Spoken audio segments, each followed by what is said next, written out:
I don't even know if he knows what's going on with the Sailor Moon. You know, I just think he likes looking at it. He looks at it. You know, he probably just thinking like, those cute. Those are cute girls. Yeah, yeah, it's okay. Yeah, he's just giving it a look. Let's go over the Iowa caucus, folks. Over the past, what are we looking at now? 19 hours, 18 hours. We have seen an astonishing display of incompetence from the DNC. This is, I'm not joking, this is legendary incompetence from the DNC. In 2016, 2 hours after the Iowa caucus began, we had about 80% of the votes counted. 80% in 2 hours. Incredible. This time, we are 18 hours out from the beginning of the caucus, and we have no official count posted. Now, we have estimates, and we're going to go over those estimates. However, this is an astonishing demonstration of incompetence on the part of the DNC. The only real victor here, and I'm being serious with this, is Trump. Okay? That is the real victor here. Because I could not imagine a better propaganda piece demonstrating the total incompetence of the Democratic Party than this. This shit show. Are you fucking kidding me? Are you fucking kidding me? With this? This is more than what we supported the fucking coup in Bolivia for. Literally, the original call for a coup in Bolivia was motivated by them not posting results for like 2 hours, and then the results having a discrepancy between what they were projected with the first vote. This is an 18-hour gap. We had votes coming in, and then they pulled them back for quality control, and they have been dumped down the fucking memory hole. We need to go over this point by point. Okay, so for those of you who don't know, for those of you who do not know, okay, here is essentially what happened. The voting starts. Everything's great, except everything's not great. You see, people are using a new app. The app is provided to the DNC by no shit, a company called Shadow. Shadow is the name of the app. I'm not joking. That's real. That's a real thing. Okay? Or not the app, sorry, the company. The Shadow Company. Okay? Of course it's called Shadow, I know. Yeah, chaos control. Okay, the Shadow Company. The Shadow Company has provided the DNC an app that they can use to keep track of votes. Except, whoops! A few hours before the votes start getting counted, people can't log into the app. The app logs you out when your phone screen turns off. It is non-functional. It's not posting results. It's not getting through to the DNC. It's a non-functional app. It doesn't work. It doesn't work. So people are trying, when the votes start coming in, they're trying to input this shit. The app is just non-functional. It's not working. It's not going anywhere. You know? So some of the caucus, leaders start calling the DNC to manually turn in results. And the DNC rejects it. So some people start taking pictures of their logged caucus results and physically driving to DNC stations to hand them the pictures. And the DNC turns them away. And then the small number of caucus votes that actually were recorded are retracted, so the entire methodology can be subjected to what was called the quality control. And we still haven't heard anything from them. And it's still a fucking mystery. And what a shit show it has been, folks. What a shit show it has been. Now, we are lucky for one very specific reason, and that is Bernie Sanders and their campaign, had their own app, the Burn app, which was separately tracking polling results. Meaning that we have, and that Burn app, by the way, perfectly functional Burn app.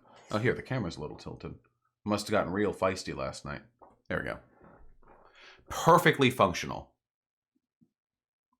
And the Burn app has been a reflection. Now, these are unofficial counts from the Burn app. That's not the official DNC log, of course. So this isn't the answer. But if there's any fuckery, we now have a second copy we can use to double check against whatever answers the DNC provides.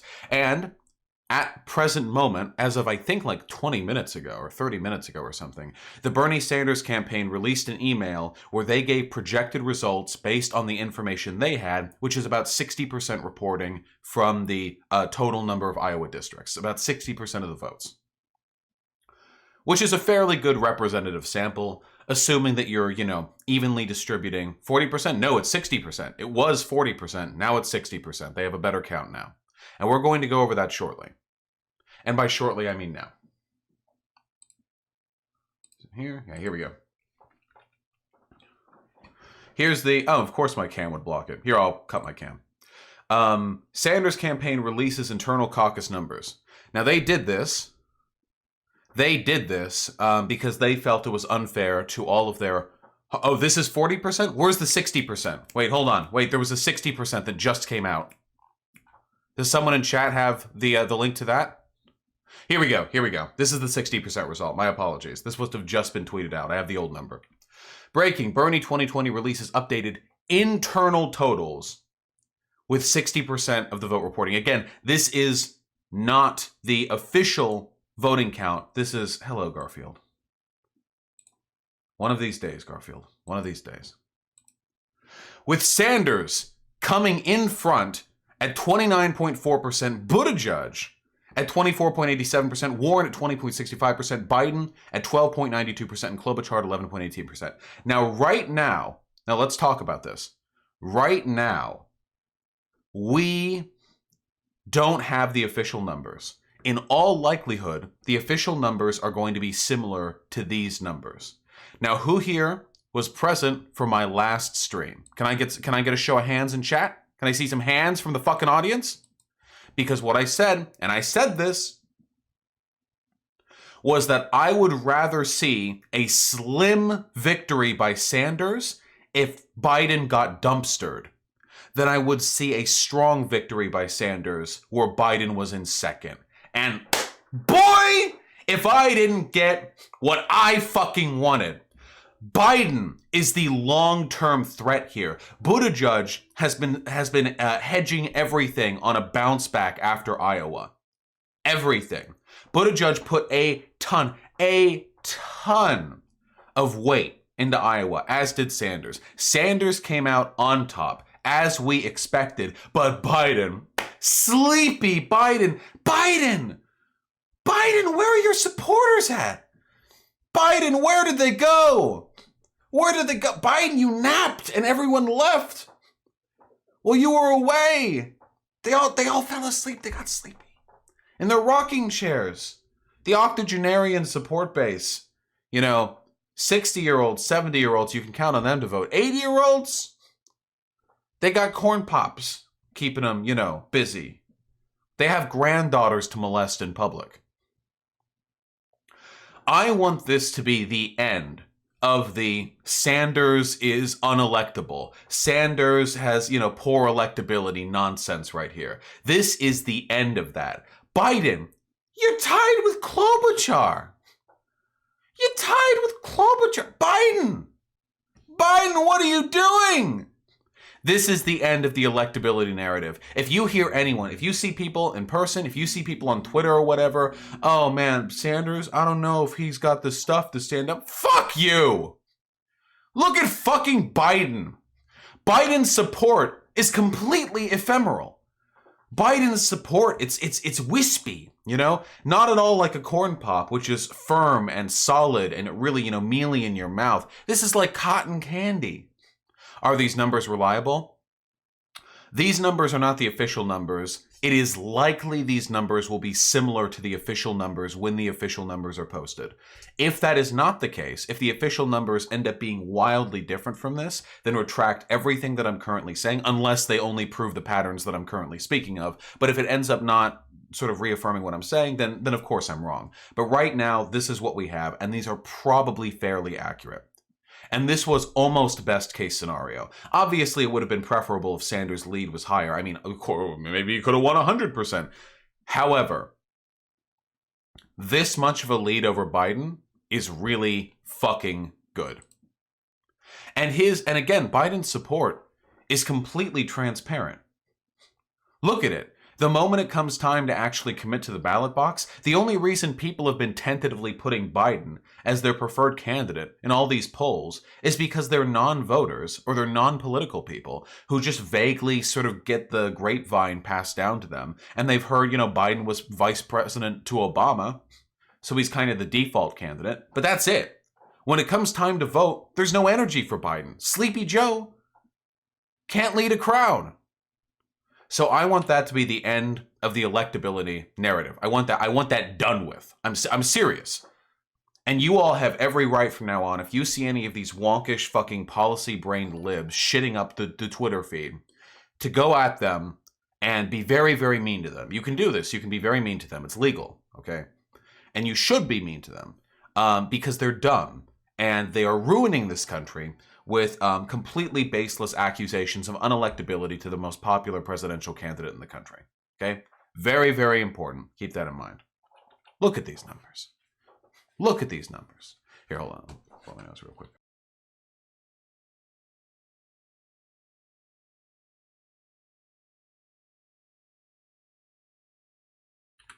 But we're not done talking about the debacle that was the DNC treatment of the Iowa primary. In fact, we're not even close to being done. Remember that shadow company that I talked about? Because we got some shady stuff to go over, my friends. You see, Shadow Incorporated. It's a company. It was formed 5 months ago. New company. Shadow Incorporated. Interestingly, who could have thunk it? Created by former Clinton team staff. The firm behind the phone app that caused delays in reporting the results of the Iowa Democratic Caucus is operated by Hillary Clinton campaign veterans.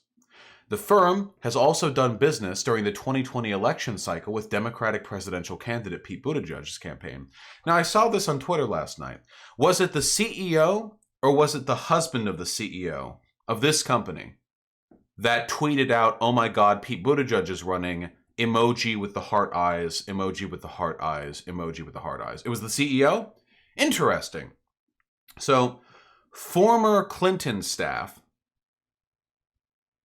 create an app after being bankrolled in a 5-month-old company.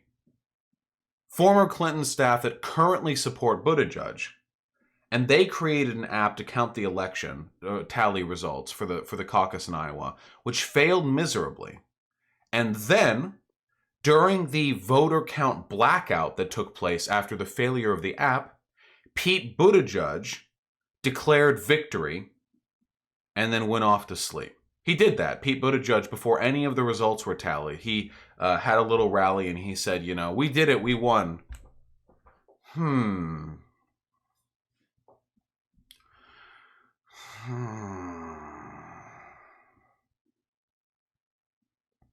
Now, I want to talk to you guys about conspiracy theories. I am not generally a conspiratorial person. I have to be anti-conspiracy because conspiracies are almost inherently conservative. It's usually a fundamental rejection of sort of credible or fact-based information that leads to conspiracizing. Now, did I have a tinfoil hat on most of yesterday's stream? Yes, I did. It was a lot of fun. Though eventually the seam split because I have a big throbbing brain head. Okay. But let's talk just a little bit about what it means to be a conspiracy theorist. Now, should you ever make factual statements about things of which you have no factual information? No. There is no evidence that this is some Pete Buttigieg CIA plot. There is no evidence that everyone is conspiring to fuck over things for Bernie. Don't do that. However, this is a race to determine who will become the most powerful person on the planet. Anyone who believes that there is no room for people to bend and break rules in the pursuit of that office is delusional. Anyone who believes that people who are competing, if you look throughout history, all of human history, and I don't mean just pre-modern history, I mean like the 2000 election with George Bush. I mean what happened in New Hampshire back in 2016 between Hillary Clinton and Bernie Sanders. I mean all of human history. People fuck with the rules in the pursuit of power. This is a fact. It's conspiratorial to deny this. In fact, I would say, to assert that there is no corruption, that there is no in-group preference, that there is no attempt to weigh the scales, I consider that conspiratorial, frankly. We must recognize the fact that when we are playing, with such high stakes, people cheat to win $20 hands at casinos, okay? Organizations will cheat to win billions. And rules are not, divinely put into place. Now, with that being said, the reason why this is so suspicious to me is because Iowa is more about momentum than it is about the actual delegates you receive. Iowa only has like 40-something delegates. It's not that many. There are 4,000 in the Democratic primaries in total. But Iowa is important because it's the first state you caucus at. You get a lot of momentum from that. If somebody breaks out in the lead out of Iowa, that plays in favor of them in New Hampshire and Nevada and in California and during all of Super Tuesday. Unquestionably. Iowa is all about momentum.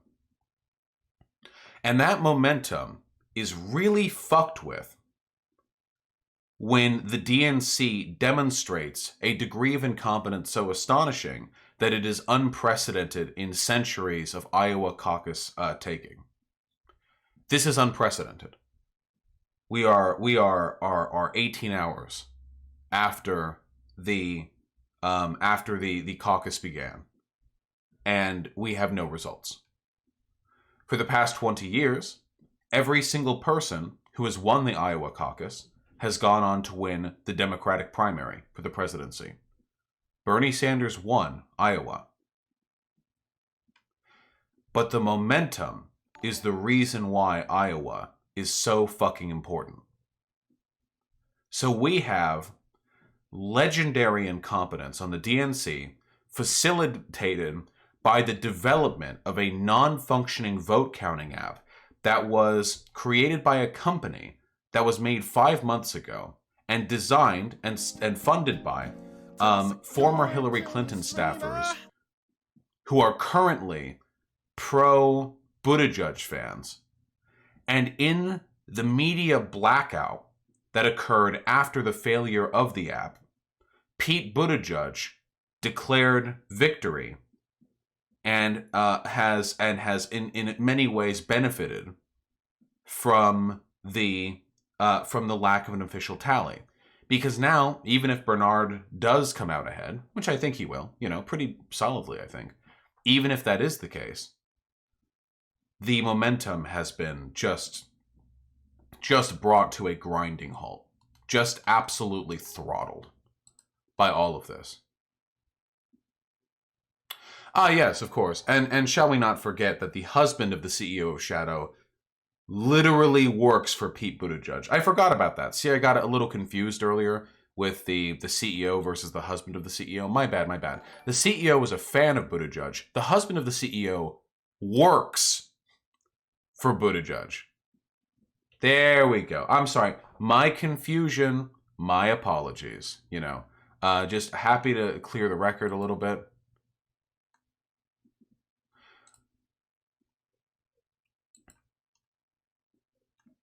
Now, was this a deliberate ploy by the DNC working in tandem with Pete Buttigieg's campaign to rig the election or to deliberately throw smoke bombs everywhere so Sanders' victory could be sort of supplanted? The momentum can be canceled out.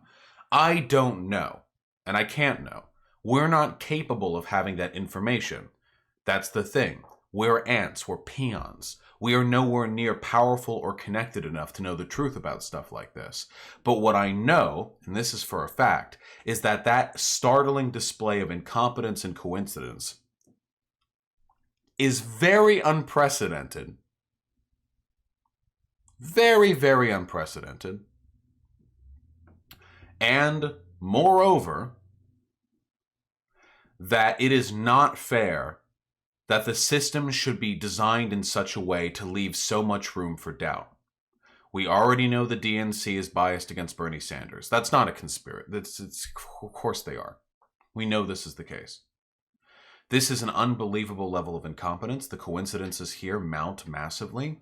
Is it really possible that it's all a coincidence? That everything from Shadow being funded in part by the Buttigieg campaign, being staffed by former Hillary Clinton supporters and Buttigieg fans, that the husband of the CEO of the company would be working for Buttigieg, and that Buttigieg would then benefit from the confusion to the expense of Sanders? Is that really all possibly a coincidence?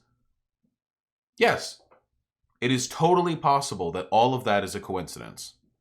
But frankly, I think it's more likely that there are people involved at every level of this system who are, while not conspiracizing in some gigantic back alley, dark room, cigar smoking plot, are nonetheless biased in their own ways, in many cases against Bernie Sanders, who is very much a maverick candidate in this election. The, DNC is very much a Hillary-aligned system. Hillary Clinton, nobody likes Bernie Sanders. And it's true, I imagine the DNC doesn't like Bernie Sanders very much. I imagine Bernie Sanders exposes the DNC's hypocrisies in a way that must make them very uncomfortable. They don't like Bernie Sanders because he proves that you can be popular, that you can win without playing the game the way that they have, All the other politicians probably entered the system with rosy cheeks and starry eyes, and then a few years in, they're the same corrupt back alley dipshit fucking swamp monsters that they were originally pledged to stand up to. But Bernie Sanders stayed true. He's always been authentic, and that infuriates them because it shows their sacrifice was worth nothing. It was meaningless. If they had had the strength of character, the conviction to stand by their original principles the same way Bernie Sanders did, maybe they wouldn't feel so awful every night when they go to bed. And that's it. I really think it's that. I think it's just a lot of people with a lot of small biases that add up in very convenient ways. Not a giant collective conspiracy, not a CIA plan, just the natural consequence of an enormous, unaccountable, opaque system that has actors at every level who are biased against a candidate who does not have as many connections and inroads within that system. And there we go. Oh, and by the way, does anyone... Wait, I need to find this, because there were a lot of... In addition to all of the higher level fuckery, there were a lot of truly phenomenal, horrible attempts at impartially determining who a delegate would go to in tight votes. There was stuff like Bernie has 111 and Buttigieg has 66. We'll just split them 4-4. We had a lot of those. That one ended up getting walked back. This one was really good to me. Okay, are you guys ready to re? I want everyone to load your re's. Okay. So you can watch democracy in action in the United States of America. Are you ready? Everyone load. Hold them. Look at this coin flip that ended up going to Buttigieg. Look at the technique. Wait. What is it? Oh, flip there.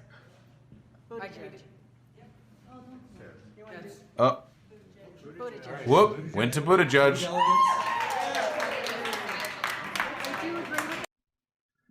You like that one?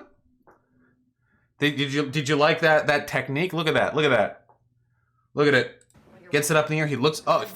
He looks at it. Oh, he takes it. He pulls it in hand. Then he sets it down. He sets the coin down on his open palm between his thumb and forefinger. Look at that. Look, he takes it with his finger.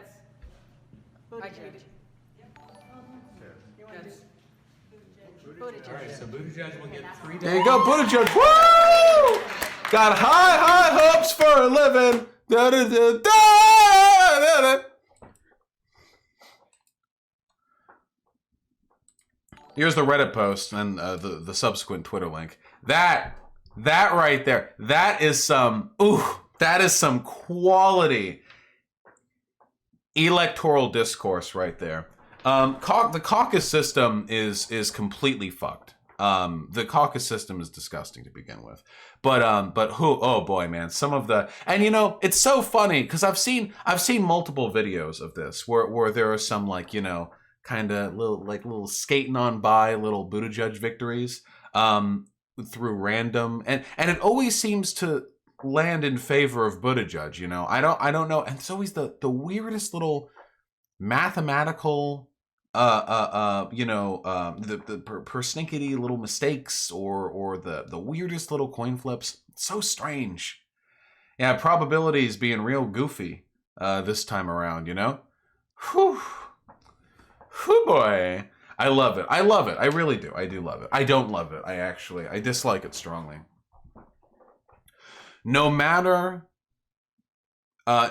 your like personal opinions on who you believe should win, I know everyone in chat is a Bernie Sanders supporter. I know all of you are Bernie Sanders supporters, okay?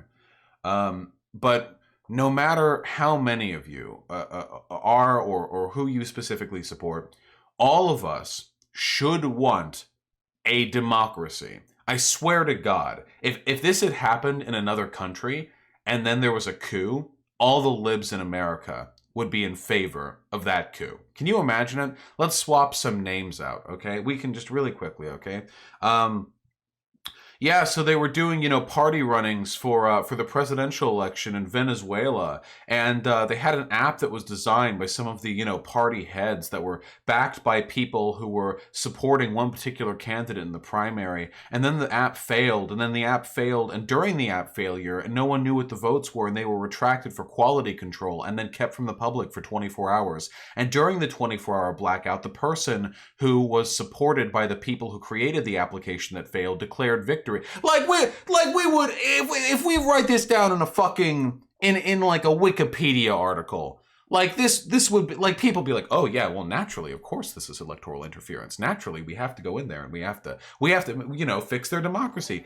But whatever the case may be, optics so fucking bad. Argantos, are you like a lib? I've seen you say that like 4 times now, and you just keep saying optics are bad. I actually think it's great optics to stand up for democracy and transparency. I don't know if you're like anti-democracy or something, or if you're personally opposed to the idea of self-determination for like a people, but I really like the idea of Americans being able to decide who their president is via voting, rather than having the entire process being obfuscated by a cabal of elite party, sort of in-group demagogues. I like that. I'm big democracy. I know it's very liberal of me. The best case scenario from all of this is that whatever benefit Buttigieg gets from all of this is overshadowed by people accusing him of having tried to rig the Iowa primary. That's probably the best case scenario, if after all of this, Buttigieg comes out looking like horribly just because everyone is so suspicious of his behavior.